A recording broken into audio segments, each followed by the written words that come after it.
नमस्कार, दिल्ली स्पेशल देख रहे हैं आप। मैं हूं आपके साथ साहिल धूलिया। बुलेटिन की शुरुआत करते हैं। दिल्ली में नगर निगम के बकाये की जंग थमने का नाम नहीं ले रही है। 13,000 करोड़ रुपए की मांग को लेकर बीजेपी कार्यकर्ताओं ने मूलचंद फ्लाईओवर पर प्रोटेस्ट किया और केजरीवाल सरकार के खिलाफ हल्ला बोल दिया। बीजेपी कार्यकर्ताओं ने आरोप लगाया कि दिल्ली सरकार दिल्ली का विकास नहीं होने देना चाहती, इसलिए केजरीवाल सरकार एमसीडी का फंड नहीं रिलीज कर रही।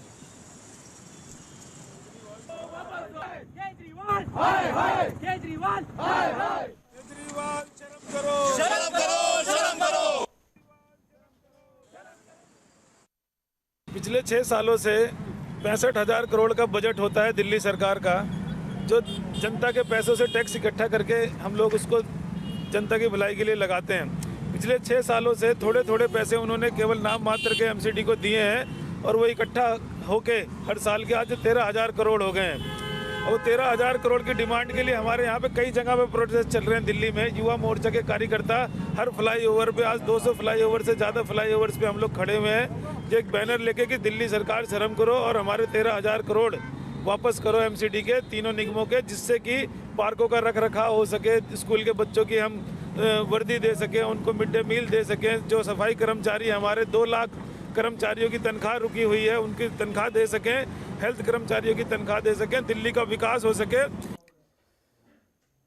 वहीं नगर निगम और दिल्ली सरकार के बीच में खींचतान का सीधा असर आम जनता पर पड़ रहा है। मीराबाग में गंदगी का अंबार लगा है। आलम यह है कि नालियों का पानी गलियों में बह रहा है। लोगों को आने जाने में काफी दिक्कतों का सामना भी करना पड़ रहा है। यहाँ के लोग बद से बदतर जिंदगी जीने को मजबूर हो गए हैं।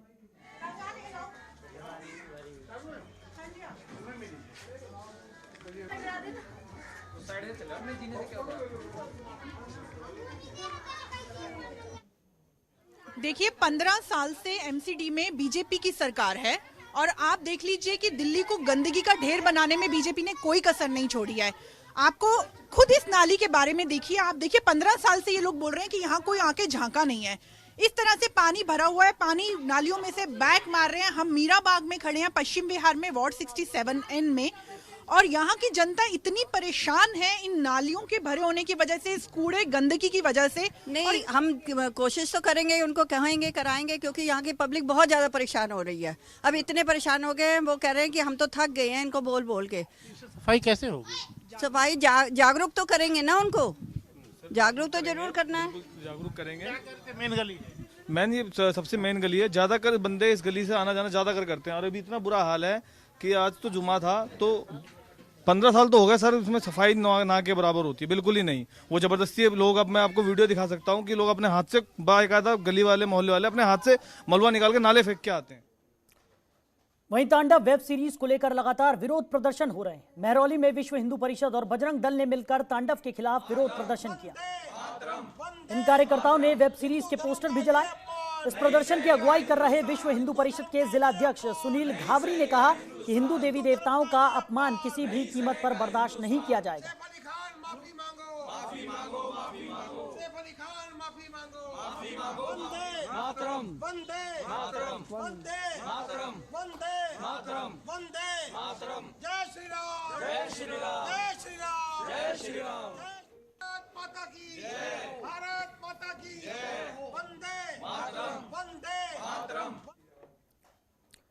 वहीं दिल्ली में कोरोना संक्रमण के आंकड़ों में भले ही गिरावट दर्ज हो रही हो, लेकिन प्रशासन की मुस्तैदी लगातार जारी है। सिविल लाइन जोन में संगम विहार के पास सिविल डिफेंस के जवान सड़कों पर उतरकर लोगों का चालान काट रहे हैं और कोरोना के प्रति लोगों को जागरूक भी कर रहे हैं।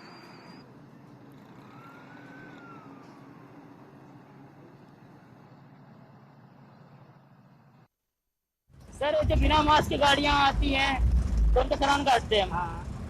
और जो लोग नहीं पहन रहे होते उनको समझाते हुए सर समझाते हैं, उनको बोलते हैं कि आप मास्क लगा के रखिए, हालांकि जबकि वैक्सीन चालू हो चुकी है, लेकिन अभी सर बीमारी खत्म नहीं हुई है अभी। और अभी जिस तरह का दिल्ली सरकार ने ऑर्डर दिया हुआ है कि वैक्सीन आ गई है, वैक्सीन लगना शुरू भी हो गया है, तो सिलसिले में ऐसा नहीं है कि अगर वैक्सीन लग गया है तो आपको मास्क नहीं लगाना, आप ऐसे घूम सकते हैं।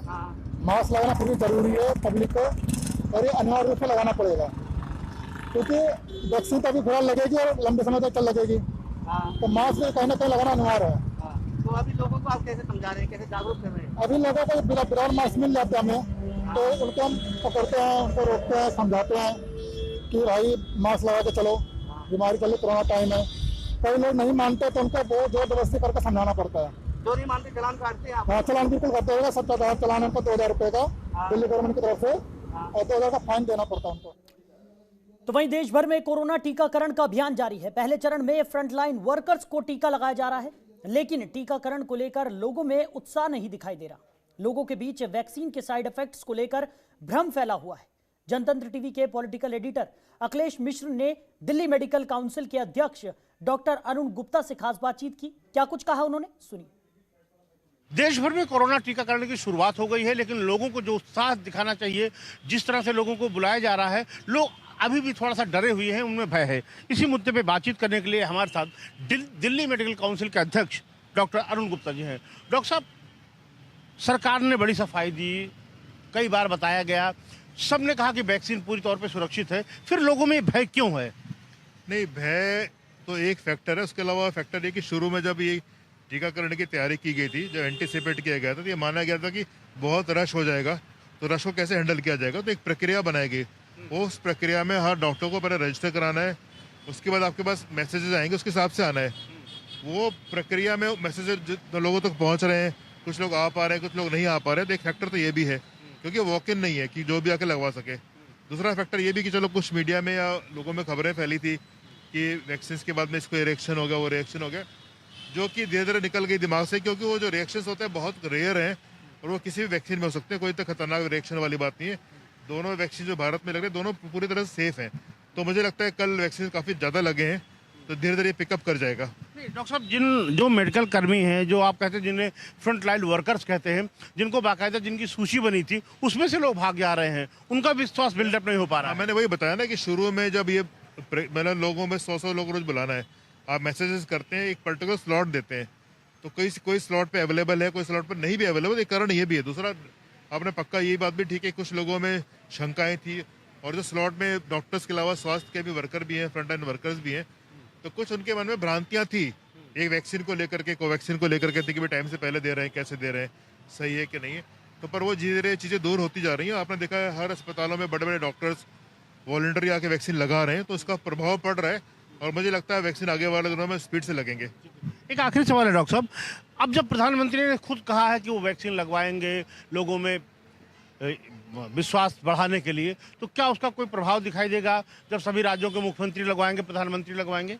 बिल्कुल फर्क पड़ेगा। जब जो लोग सेलिब्रिटीज होते हैं या जो रोल मॉडल्स होते हैं हमारे किसी भी प्रकार में, चाहे वो पॉलिटिशियंस हों चाहे और भी हों, अगर वो लगवाते तो जनता में और डॉक्टर्स में डेफिनेटली अपना कॉन्फिडेंस बढ़ेगा। मुझे लगता है अच्छा, उनका अच्छा वक्तव्य है, अच्छी पहल है, सबको आके लगवाना चाहिए। जैसे डॉक्टर अरुण गुप्ता जी ने साफ तौर पर बताया कि कुछ तो वैक्सीन को लेकर भ्रम है, भ्रांतियां हैं, लेकिन कुछ उसका सिस्टम इस तरह टिपिकल है कि लोगों को वैक्सीन लगवाने में दिक्कत हो रही है। कैमरामैन सेरा के साथ अखिलेश मिश्र, जनतंत्र टीवी, दिल्ली।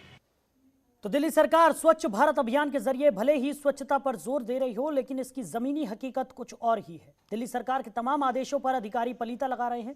इसका जीता जागता उदाहरण उत्तम नगर का DSIDC कॉम्प्लेक्स है, जो पूरी तरह से बदहाल है। कॉम्प्लेक्स में जगह जगह गंदगी का अंबार देखने को मिलता है।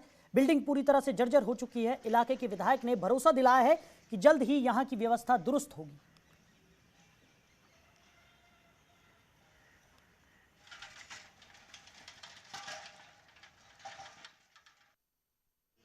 DSIDC की ज़मीन है, इंडस्ट्री DSIDC के जो इंडस्ट्री एरिया होता है, वो छोटे छोटे उनके लिए छोटे छोटे रोज़गार करने के लिए अलॉट किए गए थे। लीज पे लिए गए थे, लोगों ने लीज पे लिया था। तो उसके बाद फिर वो लोगों ने कुछ किराए भी दे रखे होंगे, जिनके मालिक अलग से हैं उन्होंने। तो अगर उसकी पीछे हमने उनको सफाई कराया था, टोटल अंदर जितनी रिक्शा वगैरह थी, गाड़ियाँ थी, उनको सफाई कराया था। और बाउंड्री वगैरह भी टूटी हुई थी, तो उसको भी ठीक कराया था। अगर दोबारा से टूटा है, पार्किंग ज़्यादा है, तो गाड़ियाँ वहाँ एरिया के लोग खड़ी कर देते हैं, तो उसको दोबारा से हम ठीक करा देंगे, साफ़ सुथरा करा देंगे। और वैसे तो एक बाउंड्री के अंदर है, वो एक बाउंड्री लगी हुई है, बाउंड्री के अंदर है, तो उसको हम नए सिरे से जो भी है, जो उसमें काम करना होगा, वो नए सिरे से एक टेंडर लगवा के करवा देते हैं। जैसे MLA फंड आएगा, तो अब फंड आने शुरू हो जाएंगे, तो उससे हम वो काम करा देंगे।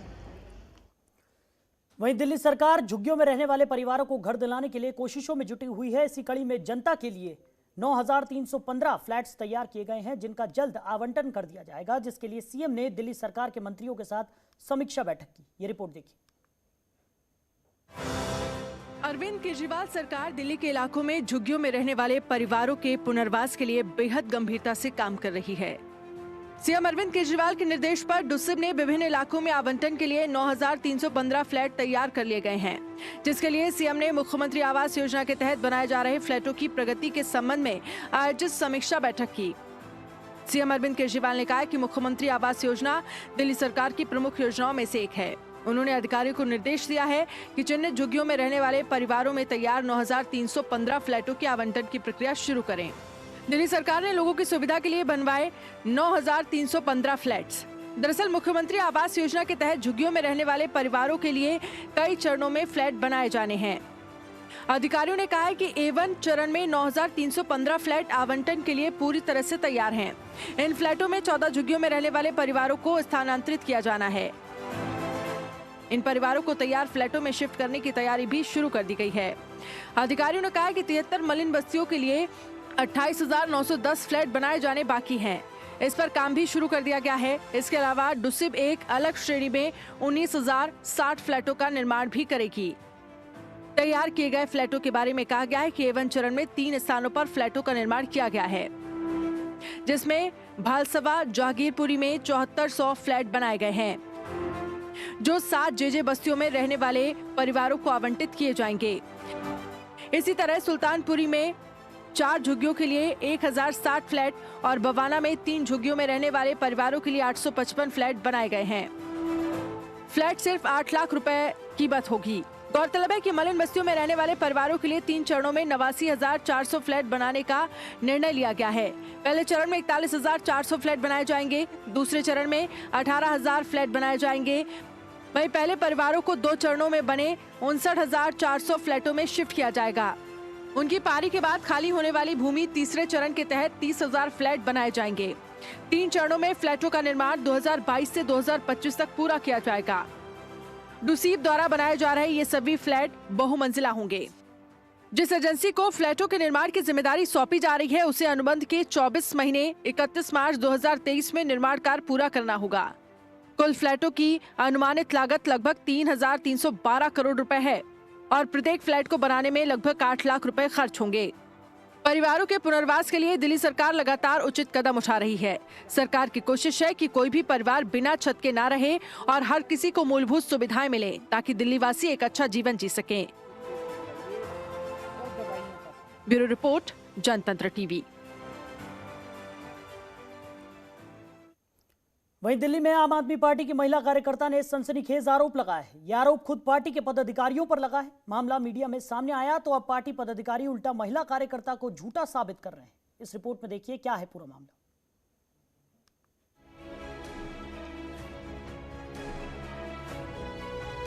सभा अध्यक्ष है जो अभी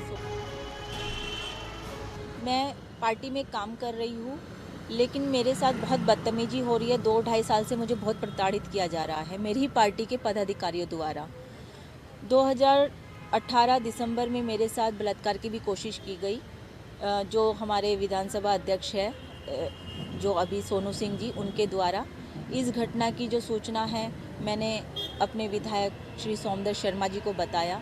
अगले दिन जाके जब तो मैं उसको थप्पड़ मार के इतनी तेज़ आ गई कि मुझे समझ ही नहीं आ रहा था कि ये हो क्या रहा है मेरे साथ। तो मैंने परिवार की इज्जत को और अपनी पार्टी की इज्जत को ध्यान में रखते हुए, भाई ठीक है विधायक जी ने कोई एक्शन नहीं लिया तो चलो शांति से बैठ गई। तो सुना आपने, ये कोई आम महिला नहीं है, बल्कि ये महिला खुद आम आदमी पार्टी की कार्यकर्ता है। लेकिन इसके इस सनसनीखेज आरोप से आम आदमी पार्टी में हड़कंप मचा हुआ है। सदर विधानसभा की महिला कार्यकर्ता का आरोप है कि उसके ही पार्टी के पदाधिकारियों ने 2018 में रेप की कोशिश की और अभद्र भाषा का इस्तेमाल किया। यह आरोप विधानसभा अध्यक्ष सोनू सिंह, वार्ड अध्यक्ष पवन शर्मा और social media incharge Govind Kumar पर लगा है। महिला कार्यकर्ता ने इसकी शिकायत सदर विधानसभा के विधायक सोमदत्त से भी की। इसके अलावा मुख्यमंत्री अरविंद केजरीवाल से भी इसकी शिकायत की गई। शिकायत के बाद पार्टी ने विश्वास दिलाया कि दोषियों के खिलाफ कार्रवाई की जाएगी। कमेटी भी बनाई गई, लेकिन कोई कार्रवाई नहीं हुई। महिला कार्यकर्ता ने दिल्ली के थाना सराय रोहिल्ला में और एसीपी से भी शिकायत की।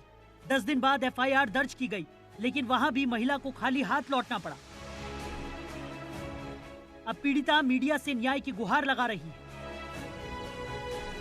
मैं पार्टी में काम कर रही हूँ, लेकिन मेरे साथ बहुत बदतमीजी हो रही है। 2-2.5 साल से मुझे बहुत प्रताड़ित किया जा रहा है मेरी ही पार्टी के पदाधिकारियों द्वारा। 2018 दिसंबर में मेरे साथ बलात्कार की भी कोशिश की गई। जो हमारे विधानसभा अध्यक्ष है, जो अभी सोनू सिंह जी, उनके द्वारा इस घटना की जो सूचना है मैंने अपने विधायक श्री सोमदर शर्मा जी को बताया। अगले दिन जाके जब तो मैं उसको थप्पड़ मार के इतनी तेज आ गई कि मुझे समझ ही नहीं आ रहा था कि ये हो क्या रहा है मेरे साथ। तो मैंने परिवार की इज्जत को और अपनी पार्टी की इज्जत को ध्यान में रखते हुए, भाई ठीक है, विधायक जी ने कोई एक्शन नहीं लिया तो चलो शांति से बैठ गई। मामला मीडिया में आया तो विधायक सोमदत्त से सवाल किए गए। उन्होंने कैमरे के सामने तो नहीं, लेकिन कैमरे के पीछे से बताया कि ये झूठा केस है। वो महिला टिकट चाहती थी, जिसको पार्टी ने मना कर दिया था, इसलिए महिला झूठे आरोप लगा रही है। उधर आम आदमी पार्टी के उत्तरी नगर निगम के महापौर जयप्रकाश ने भी उल्टा महिला कार्यकर्ता पर पार्टी को बदनाम करने का आरोप लगा दिया है। उनका ये भी कहना है कि अगर ऐसा हुआ है तो पुलिस खुद अपना काम करेगी। आम आदमी पार्टी के ऊपर ये आरोप पहला नहीं है। अगर हम इन आरोपों को देखेंगे तो एक बहुत लंबी श्रृंखला है। चाहे हम नरेला चले जाएं, चाहे हम दक्षिण दिल्ली चले जाएं, ऐसे अनेक नाम हैं जिनमें आम आदमी पार्टी की महिला कार्यकर्ताओं ने अपने नेताओं के ऊपर ही छेड़खानी का आरोप लगाया है, चरित्र हनन का आरोप लगाया है। ये बहुत दुखद है।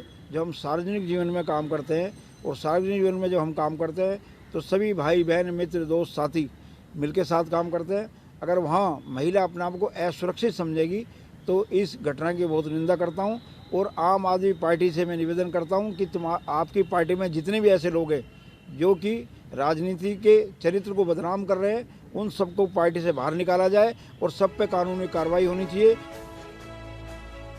अब सवाल यह है कि दिल्ली में महिला सुरक्षा के दावे करने वाली आम आदमी पार्टी में ही महिला कार्यकर्ता सुरक्षित नहीं है, तो फिर राजधानी दिल्ली में महिलाओं की सुरक्षा ये सरकार कैसे करेगी?